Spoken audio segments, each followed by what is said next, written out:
I struggled to find my voice, barely managing to speak, merely echoing the words of my mother-in-law, Aria. That's exactly what I mean. If it weren't for you, none of this would have happened. I do not acknowledge you as Noel's wife. You're not suitable. That's what I mean. Why? Why all of a sudden? Why say such things? I questioned, bewildered by the sudden onslaught of accusations. It's a problem that you've lied this long without understanding such things. Realize it. It's true what they say, children from low-level single-parent homes have issues. Seeing you has only reinforced that belief, Aria continued, her words cutting deep.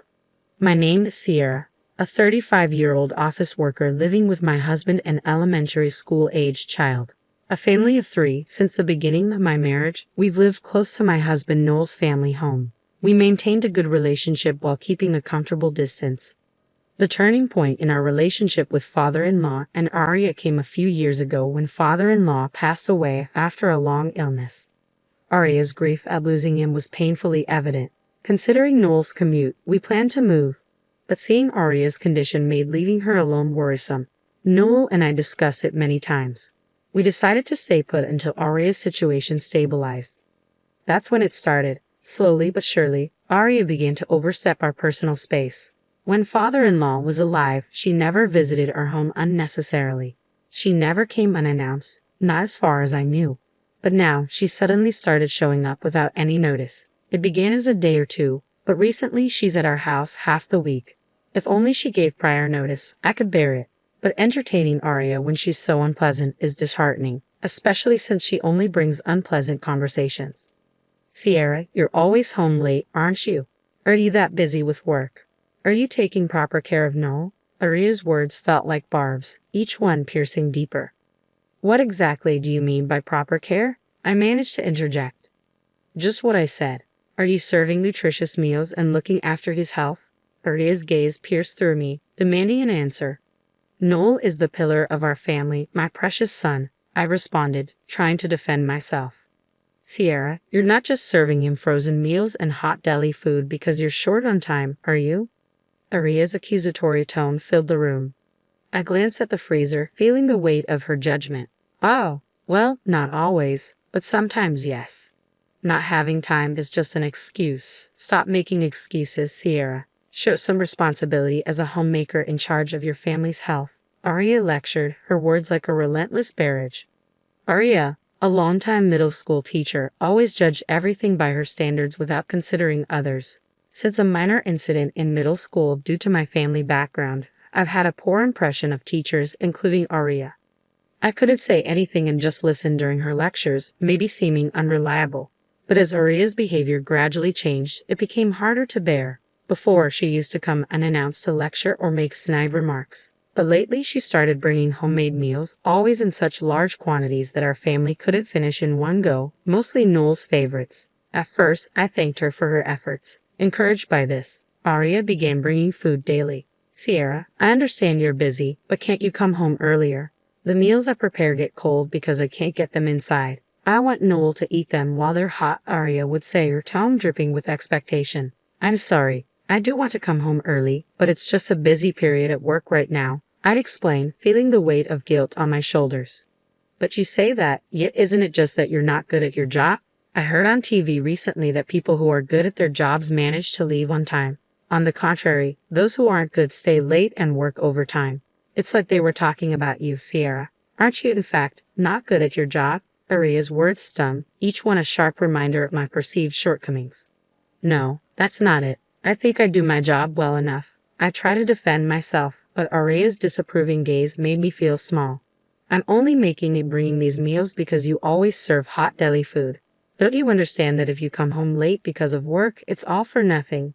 Don't you feel even a bit sorry for receiving all these meals I've made? Aria's frustration was palpable, her words hanging in the air like an accusation. I never asked her to cook for us. Neither did Noel. Of course, I thanked her and accepted the meals, but it was all Aria imposing her goodwill. It was a nuisance, albeit one I was grateful for. Then one day, Aria said something that pushed me to my limit. See, you're never home. When I visited, I suggested a solution to avoid wasting the meals Aria prepared. I think it's better if I also have a key to your house. That way, I can drop off the food anytime. Plus, with things being unsafe these days, I can quickly come over if something happens. Just ask Noel to give me a spare key, okay? Hearing this, I realized I couldn't handle it alone anymore. I consulted Noel about Aria's request. "Noel, I need to talk to you about your mom. I can't handle this by myself anymore." "What happened?" "Aria visits our house daily, always without any notice. I do my best to accommodate her when I can, but I can't always be available. I have my own schedule too," I explained. "Yeah, I get it. And now she wants a spare key to our house. It's hard enough as it is, but if she can enter when we're not home, that's unbearable. If we give her one, she might start coming over all the time. Just the thought is frightening. I'm sorry to speak this way about your mom. Seriously, Mom said that. I don't like the idea of her coming in with a spare key either," Noel responded sympathetically. "Okay, I understand it might be hard for you to say so. I'll talk to her clearly about it," Noel promised. I was glad I talked to Noel. The next day while I was at work, Aria called. "Sierra, what time will you be home today?" "What do you mean?" "Well, I made too much beef stew, Noel's favorite. I thought I'd bring it over. So what time will you be home?" "I see. In that case, I should be home a little after 7, so I'll definitely be there by 7:30. "All right, I'll come around then. Thanks." It might have been the first time Aria called before visiting. Noel must have talked to her already. I was impressed by how quickly things changed. But honestly, I didn't just want her to call before visits. I wanted her to stop visiting altogether. That was my true wish. But for now, I was genuinely happy she called in advance. Aria's visit frequency didn't change, but she started calling beforehand. That alone significantly reduced my stress. However, after a while, I noticed something odd. I started running into Aria more often when I was out. At first, it was just a coincidence. I initially brushed off the frequent encounters with Aria as mere coincidence. Whether it was during our family shopping trips on weekends, while buying toys with my child, or unexpectedly running into her at the station on weekday evenings, it all seemed too much to attribute to chance. Yet, oddly enough, these chance meetings never led to anything more than brief exchanges of greetings and explanations of what we were doing. Perhaps that's why, before I knew it, I had grown accustomed to this recurring situation. On one particular holiday, amidst these frequent encounters, we decided to tidy up the house in preparation for the delivery of the sofa set Noel had been eyeing for a while. Initially focused on cleaning the living room, where the new sofa would be placed, we found ourselves inadvertently getting carried away and tidying up the kitchen and bedroom as well. In a corner of the bedroom, we stumbled upon an inconspicuous outlet that seemed unlikely to ever be used. There we discovered a double outlet adapter plugged in, which neither Noel nor I remembered buying or placing there. Sensing something amiss, we silently checked all the outlets in the house. We uncovered mysterious outlet adapters in the kitchen and living room as well, making 3 in total. Though we had an inkling of what it might signify, we were too afraid to voice our suspicions. "Isn't this like those things you see on TV sometimes?" Noel finally broke the uneasy silence, voicing the question that lingered between us. Who would do this, and why? Mid-conversation, Noel abruptly asked about the whereabouts of our banking card, leaving me bewildered. Not understanding his concern at first, Noel clarified, "Is our banking card here? Has it gone missing?" His words sent a chill down my spine. With mounting unease, Noel gestured for us to move to the living room, cautiously suggesting that we might be bugged. "It's better not to talk about it here. We should be safe here. It's far enough," he whispered, trying to reassure me. As panic threatened to set in, I reached for the phone to call the police. But Noel stopped me, advising caution. "While it's good to report to the police, let's wait. Reporting without knowing who did it might just waste time," he cautioned, his voice tense with apprehension. "I had an idea. We can report it," Noel suggested. After sharing his plan with me, I felt an immediate urge to report it. But Noel seemed to have a hunch.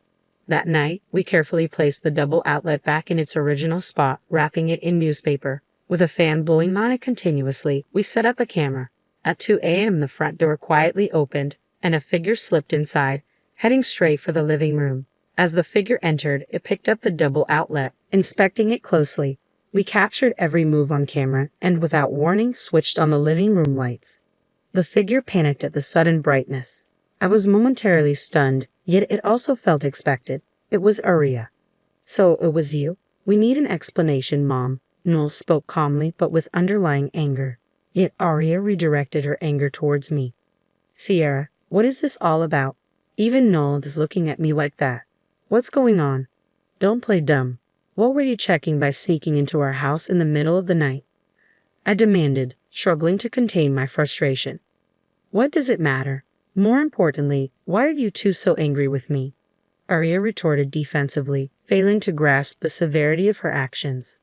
This was all my husband's idea. We're the ones asking for an explanation, not you, Arya. If you have something to say, answer our questions first, I asserted firmly. Sierra's right. If you're going to play dumb, we'll call the police. Understand? Noel's voice was cold, and Arya's demeanor shifted as she realized there was no room for negotiation. Reporting to the police? That's an overreaction. We're family. There's no need for such formalities.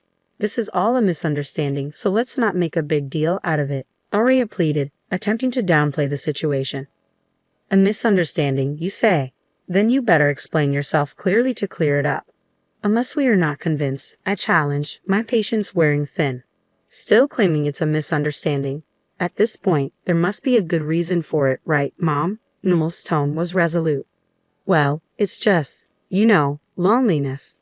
I was lonely, so I did it, Arya confessed, her justification falling flat in the face of our disbelief.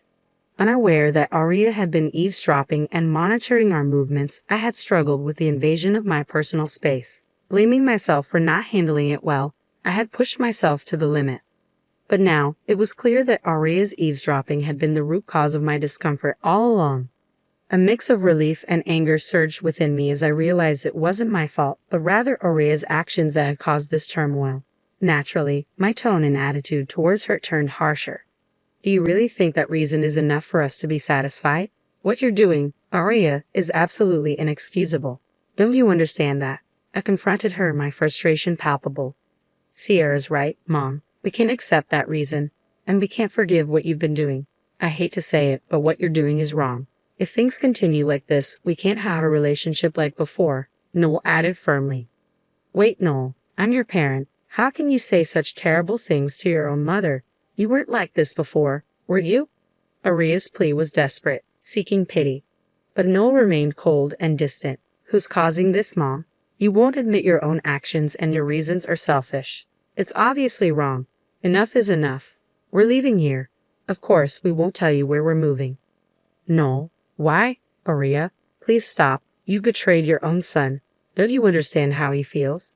I interjected, hoping for reconciliation. But my attempts fell on deaf ears. Arya's sudden outburst shocked me. It's all because of you. If you hadn't been here, I wouldn't have had to do any of this. If only you hadn't married Noel, she accused, her words filled with bitterness. I couldn't comprehend the sudden outburst from Arya. My fault? I managed to speak, echoing Arya's words. That's exactly what I mean. If it weren't for you, none of this would have happened. I do not acknowledge you as Noel's wife. You're not suitable. That's what I mean. Why? Why say such things so suddenly? It's a problem that you've lived this long without understanding such things. Realize it. It's true what they say, children from low-level single-parent homes often have issues. Seeing you has only reinforced that belief, Arya retorted, her hostility evident. Noel, finally catching up to the situation, hurriedly tried to stop Arya. Mom, what are you saying all of a sudden? Do you realize what you're saying? He questioned, his concern evident. I thought you would feel constrained by marrying a woman from such a low-level family. That's why I was monitoring to prevent any problems. It's all for your sake, Noel, Arya confessed abruptly. Her words left us baffled, especially Noel, who seemed to be encountering this side of his mother for the first time. He was unsure how to react. My confusion differed from Noel's. I was puzzled by Arya's choice of words directed at me.